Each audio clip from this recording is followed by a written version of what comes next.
Hello guys, आज मैं explain करने वाली हूँ द एटिपिकल फैमिली के एपिसोड नंबर 3 को। अगर आपने इससे पिछले एपिसोड नहीं देखे हैं तो प्लेलिस्ट का लिंक आपको डिस्क्रिप्शन में मिल जाएगा। एपिसोड की शुरुआत में हम देखते हैं कि ग्विजू पास्ट में चला जाता है और दाहाई को टच भी करता है। फिर ग्विजू प्रेजेंट में आता है और सोचता है, पहले तो मैं किसी को भी पास्ट में टच नहीं कर पाता था, क्या मेरी पावर्स वापस आ गई है? इसका मतलब ये है कि मैं पास्ट में सियोन से भी मिल सकता हूँ। और फिर वो सियोन की फोटो देखकर उसके साथ बिताए अपने मोमेंट्स को याद करता है और पास में चला भी जाता है। लेकिन ये तो वो मोमेंट होता है जब बीच पर दाहाई उसे सीपीआर दे रही थी। ये देखकर ग्विजू फिर से प्रेजेंट में वापस आता है और सोचता है कि ऐसा कैसे हो सकता है, क्या उस टाइम मैं हैप्पी था? ग्विजू फिर से पास में जाता है और ये भी वही मोमेंट होता है जब दाहाई उसके साथ थी और वो देखता है कि मैं उसे देखकर स्माइल भी कर रहा हूँ। उसके बाद ग्विजू प्रेजेंट में आता है और सोचता है, क्या सच में मैं दाहाई को देखकर स्माइल कर रहा था? आखिर ये सब क्यों हो रहा है और ये दाहाई है कौन? फिर ग्विजू उसके स्पा में आता है और वहाँ दाहाई के बारे में पूछता है। तभी यहाँ पर दाहाई आती है। ग्विजू उसका हाथ पकड़कर उसे यहाँ से ले जाता है और कहता है कि मुझे तुमसे कुछ बात करनी है। फिर वो दाहाई से पूछता है कि तुम हो कौन? जब भी मैं अपनी आंखें खोलता हूँ तो मेरे सामने तुम ही क्यों आ रही हो? दाहाई कहती है कि तुम्हारा फीलिंग कन्फेस करने का थोड़ा अलग तरीका है। तो ग्विजू गुस्से में कहता है कि आखिर तुम हो कौन? क्या तुम लोगों को हिप्नोटाइज करना जानती हो? लगता है इसी पावर के साथ तुमने मेरी मॉम को मैनिपुलेट किया है। इस पर दाहाई कहती है कि तुम अपनी लिमिट क्रॉस मत करो। तो ग्विजू कहता है कि आखिर तुम्हारे दिमाग में है क्या? तभी यहाँ पर मनह्यूम आती है और कहती है कि मुझे सब कुछ पता है। उसके बाद मनह्यूम दाहाई से बात करती है और कहती है कि ग्विजू की तरफ से मैं तुमसे माफी मांगती हूँ, लेकिन वो दिल का बहुत अच्छा है। अब तुम्हें स्पा में काम नहीं करना चाहिए, बल्कि तुम्हें हमारे घर पर रहना चाहिए। फिर मनह्यूम ग्विजू से बात करती और कहती है कि मैंने दाहाई से कहा है कि अब से वो हमारे घर पर रहेगी और आईना का ख्याल रखेगी। ग्विजू कहते हैं, आखिर आप ऐसा कर क्यों रही हो? मनह्यूम कहते हैं कि दाहाई शायद वो लड़की है जो हमारी पावर्स वापस ला सकती है। क्या दाहाई से मिलने के बाद तुम्हें अपनी पावर में कोई चेंज नहीं लगा? पर ग्विजू मना कर देता है। तो मनह्यूम कहते हैं कि वीकेंड पर तुम्हें दाहाई से मिलना चाहिए। ग्विजू कहते हैं कि मैं उससे क्यों मिलूंगा? इस पर मनह्यूम कहते हैं, क्या तुम जानना नहीं चाहते कि दाहाई ने अपनी फिंगर में हमारी फैमिली रिंग क्यों पहनी है? फिर से शिफ्ट होता है और हम वीकेंड पर दाहाई को देखते हैं और ग्विजू दूर से उसे देख रहा था। दाहाई यहाँ पर ग्विजू का ही वेट कर रही थी। तो ग्विजू खुद से कहता है, क्या सच में दाहाई की वजह से मेरी पावर्स वापिस आ चुकी है? मुझे इस पर नजर रखनी चाहिए। और फिर हमें पास्ट का सीन दिखाया जाता है। उस समय ग्विजू फायर फाइटर के रूप में काम करता था और वह चिल्लाते हुए अपने सभी टीममेट से कहता है कि मैं पापा बनने वाला हूँ। यहाँ पर ग्विजू का बॉस भी होता है जो कि बात सुनकर बहुत खुश होता है। फिर अगले सीन में हम देखते हैं कि आईना का जन्म हो जाता है और ग्विजू बहुत ही खुश था। साथ ही हम देखते हैं कि यहाँ पर एक स्कूल में आग लग जाती है और उस आग को बुझाने के लिए वहाँ पर ग्विजू की टीम आती है। फिर हम देखते हैं कि इस हादसे में ग्विजू के बॉस ह्योंगजिन की डेथ हो जाती है और ग्विजू हमें बताता है कि जिस दिन मैं डैड बना था उस दिन बहुत से लोगों ने अपने बच्चों को खो दिया था।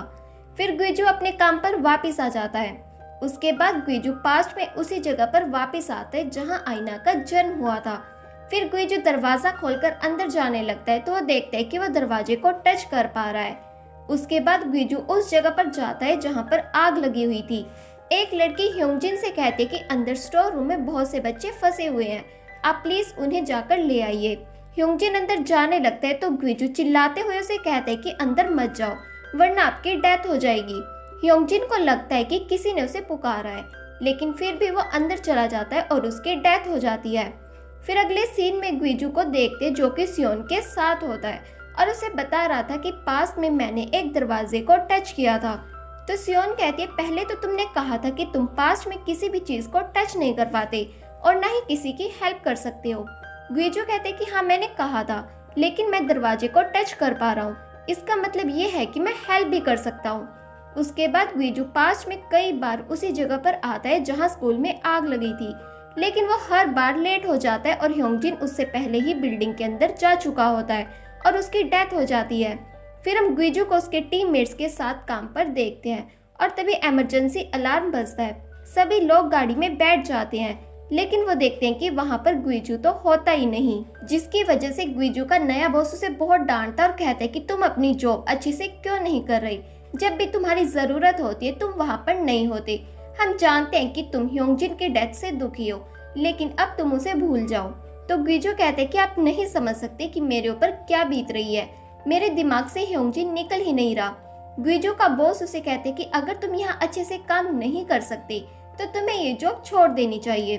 फिर हम आईना को देखते हैं, वो सियोन के पास आती है और उसे पूछती है कि डैड कहाँ है। तो सियोन कहती है कि वो आईना से मिलने गए हैं। इस पर आईना कहती है कि मेरी तरह कोई और भी आईना है, क्या डैड उसे मुझसे ज्यादा प्यार करते हैं। तो सियोन कहती है कि वो तुमसे ही मिलने गए हैं क्योंकि उनके पास सुपर पावर्स हैं। तो आईना कहती है कि सच में वो सुपर हीरो है। सियोन कहते हैं कि हाँ, और वो अपनी पावर से लोगों की हेल्प करते हैं। उसके बाद हम ग्विजो को फिर से उसी जगह पर देखते हैं जहाँ पर आग लगी थी। फिर ग्विजो अपनी फैमिली के साथ कहीं पर घूमने के लिए जा रहा था और सियोन उसे कहते कि आज तुम कहीं भी मत जाना, वरना मैं और आईना कहीं दूर चले जाएंगे। तो ग्विजो कहता है कि ऐसा नहीं है कि मैं वहाँ जाना चाहता हूँ, पर पता नहीं मैं वहाँ खुद से कैसे पहुँच जाता हूँ। तो सियोन कहती है कि तुम्हारी लाइफ में वही एक हैप्पी मोमेंट है। इस पर ग्विजो कहता है कि मेरे लिए सबसे ज्यादा हैप्पी मोमेंट वही है जब आईना का जन्म हुआ था, लेकिन सबसे सैड मोमेंट भी वही था जब वहाँ स्कूल में आग लग गई थी। और तभी सियोन देखती है कि ग्विजो फिर से पास्ट में जा चुका था और ग्विजो उस जगह पर आता है जहाँ आईना का जन्म हुआ था। उसके बाद जब ग्विजो फिर से पास्ट में जाता है तो देखता है कि सियोन का एक्सीडेंट हो गया है और उसकी डेथ हो चुकी है। फिर हम प्रेजेंट में देखते हैं ग्विजो ये सब कुछ याद कर रहा था और वो डाहाई से बिना मिले ही यहाँ से चला जाता है। अगले सीन में हम डाहाई को उसकी मॉम के साथ देखते हैं। डाहाई की मॉम उसे कहते कि कोई बात नहीं, अगर ग्विजो तुमसे मिलने के लिए नहीं आया, लेकिन तुम आगे बढ़ती रहो और उनकी फैमिली की लीगल गार्डियन बन जाओ। फिर हम देखते हैं कि डाहाई ग्विजो के घर आती है, साथ ही उसके हाथ में फ्लावर बुके होता है। तभी यहाँ पर ग्विजो आता है और डाहाई से पूछते कि तुम यहाँ क्या कर रही हो। थोड़ी देर बाद यहाँ पर ग्विजो की फैमिली भी आ जाती है और मनह्यूम डाहाई से वो बुके लेने लगती है, पर डाहाई कहती है कि ये बुके मुझे ग्विजो ने दिया है। तो ग्विजो कहते हैं कि मैंने इसे ये नहीं दिया। और फिर वो डाहाई से कहता है कि मुझे तुमसे कुछ बात करनी है और वो डाहाई को अपने साथ लेकर चला जाता है। आईना दूर से ही इन्हें देख रही थी और खुद से कहती है कि मैंने डाहाई से कहा था कि मेरी फैमिली से दूर रहना, पर इसने मेरी बात नहीं मानी। वहीं ग्विजो डाहाई से कहता है कि मैंने तुम्हें ये फ्लावर बुके कब दिया, तुम झूठ क्यों बोल रही हो। तो डाहाई कहती है क्या तुम भूल गए, वीकेंड पर तुम मुझसे मिलने आए थे, तब तुमने मुझे ये फ्लावर बुके दिया था और साथ ही मुझे हक भी किया था। तुम हमेशा ही मुझे झूठा ठहराते हो, आखिर ये सब करके तुम्हें मिल क्या रहा है। फिर ग्विजो अंदर चला जाता है और डाहाई भी अंदर आती है। मनह्यूम डाहाई से कहती है कि तुम ग्विजो की चिंता मत करो, शायद वो एम्बेरेस फील कर रहा होगा।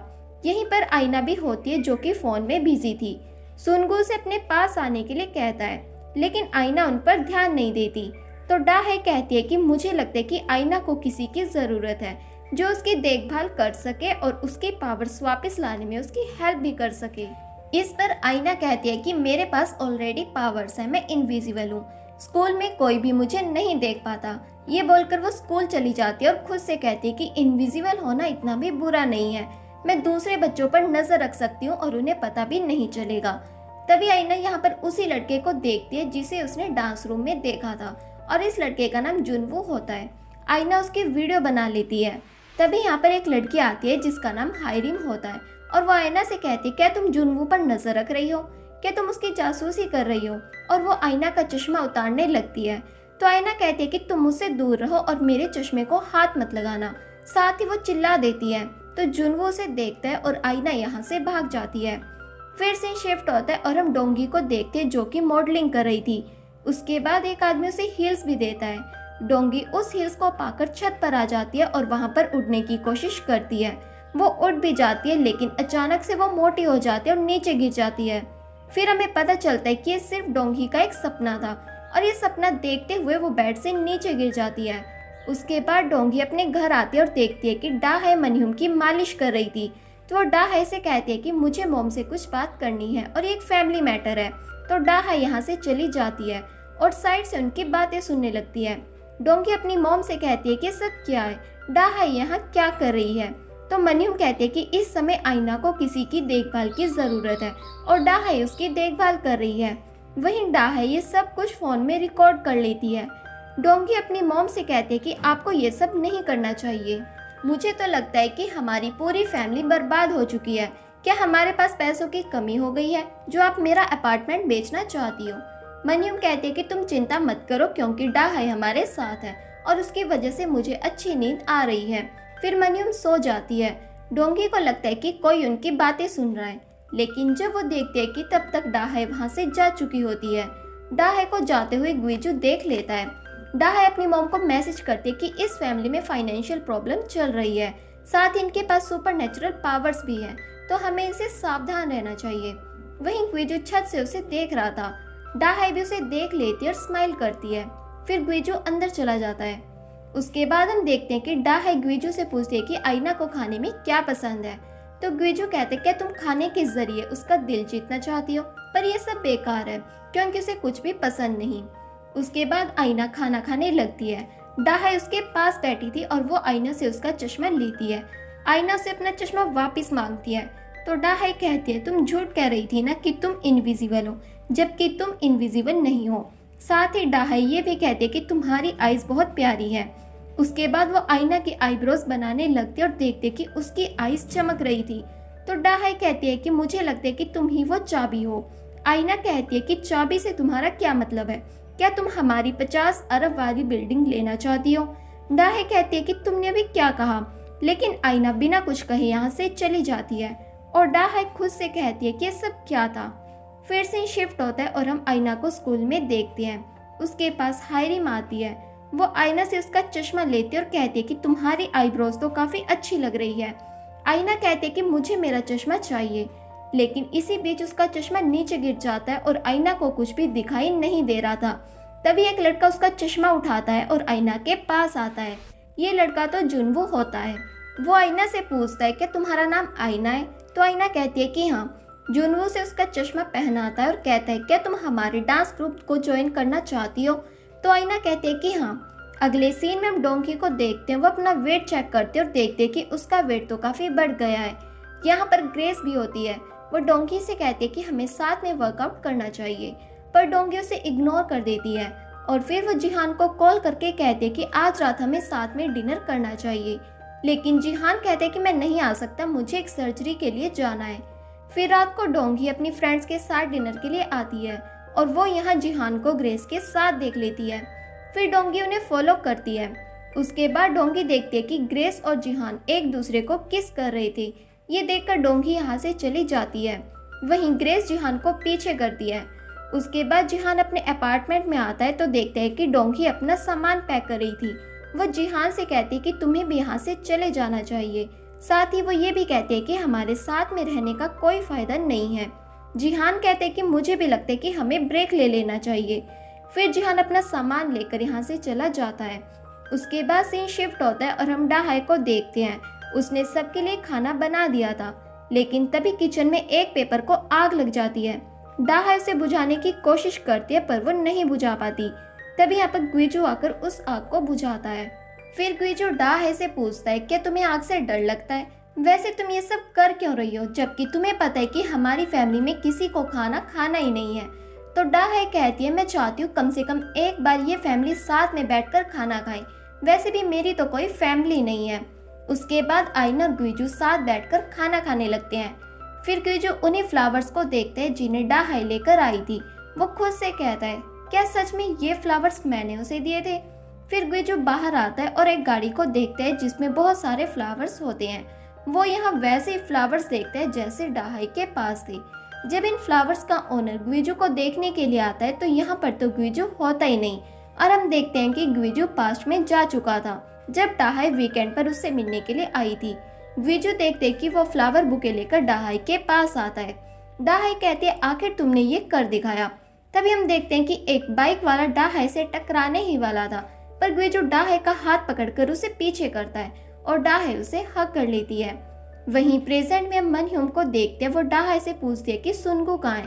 तो डाहाई कहती है कि वो किसी काम से गई है। दूसरी तरफ हम सुनगू को पार्टी में देखते हैं जो कि एक लड़की के साथ डांस कर रहा था और डाहाई का अंकल ह्योंगताई उनकी वीडियो बना रहा था। फिर हम डाहाई को देखते हैं जो कि मनह्यूम के लिए चाय बनाती है और उसमें कुछ मिला भी देती है। तभी यहाँ पर डोंगी आती है और उस चाय को पीने लगती है। डाहाई भागकर डोंगी के पास आती है और उसे रोकती है। फिर वो डोंगी से कहती है कि तुम ये चाय नहीं पी सकती, ये चाय तुम्हारी मॉम के लिए है। तो डोंगी कहती है कि तुमने इसमें कुछ मिलाया है, कहीं इसमें नशे की दवाई तो नहीं है? अगर मेरी मॉम को ये सब पता चला तो तुम्हारे लिए काफ़ी मुसीबत हो सकती है। ये सुनकर डाहाई उसी चाय को पी लेती है और इस चाय को पीकर डाहाई को काफ़ी नींद आ रही थी, लेकिन वो किसी तरह खुद को कंट्रोल करती है। उसके बाद डोंगी एक रूम में आती है और डाहाई भी उसे फॉलो करती है। वो बाहर से ही डोंगी को देख रही थी। इस रूम में डोंगी की फैमिली की पूरी संपत्ति होती है। डोंगी यहाँ पर बहुत से पैसों को देखती है। फिर डोंगी ऊपर की ओर देखती है और उसके पैर हवा में उड़ जाते हैं। ये देखकर डाहाई काफ़ी शॉक हो जाती है और काफ़ी डर जाती है। वो यहाँ से भागने लगती है, लेकिन डोंगी उसे भागते हुए देख लेती है और सोचती है कि ये कौन है।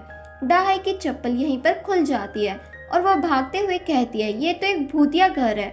डाहाई गिरने ही वाली थी पर ग्विजू से संभाल लेता है। ग्विजू से पूछते कि तुम क्यों भाग रही हो, तुम ठीक तो हो ना? डाहाई मिरर में देखती है ग्विजू तो दिख ही नहीं रहा था। ये देखकर वो काफी चौंक जाती है और ग्विजू से कहती है कि मुझे छोड़ दो।